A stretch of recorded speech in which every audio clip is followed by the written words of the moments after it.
Hello বন্ধুরা, সবাই কেমন আছেন? আশা করি অনেক ভালো আছেন। তো বন্ধুরা, নতুন ভিডিওতে সবাইকে জানাই স্বাগতম।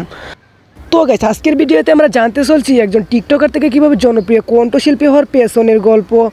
তো বন্ধুরা, যদি ভিডিওটি আপনার নতুন হয়ে থাকেন তাহলে অবশ্যই একটা লাইক করে চ্যানেলটি সাবস্ক্রাইব করে দিবেন। তো বন্ধুরা, তাহলে কে এই টিকটকার শাহিন সুলতান আমিন, তার পেছনের গল্প এবং ভবিষ্যতে কি করবে, সে বর্তমানে কোথায় বসবাস করতেছেন এবং তার বয়স কত, সে কোন ক্লাসে পড়তেছে, তিনি সিঙ্গেল রয়েছেন নাকি রিলেশনে রয়েছেন, এসব অজানা তথ্য তুলে ধরবা আজকের এই ভিডিওতে। তো বন্ধুরা, তার ডাকনাম হলো মিম। মিডিয়াতে আমরা সবাই তাকে শাহিন সুলতান মিম নামেই চিনে থাকি। সে 12 সেপ্টেম্বর 2006 সালে চট্টগ্রামে জন্মগ্রহণ করেন। সে হিসেবে তার বর্তমান বয়স 18 বছর এবং তার জাতীয়তা বাংলাদেশি এবং মুসলিম ধর্মের অনুসারী।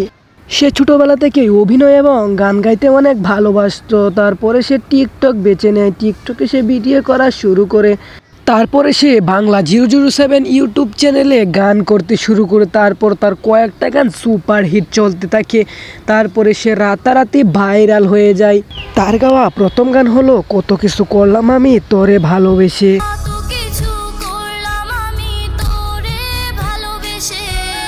এরপরে বাংলা 007 ইউটিউব চ্যানেলে কয়েকটি গান গেয়ে রাতারাতি সোশ্যাল মিডিয়ায় ঝড় তুলে দেয়। তার গাওয়া কিছু ভাইরাল গান হলো। তো বন্ধুরা, আজকের ভিডিওটি এই পর্যন্তই। সবাইকে ধন্যবাদ ভিডিওটি শেষ পর্যন্ত দেখার জন্য।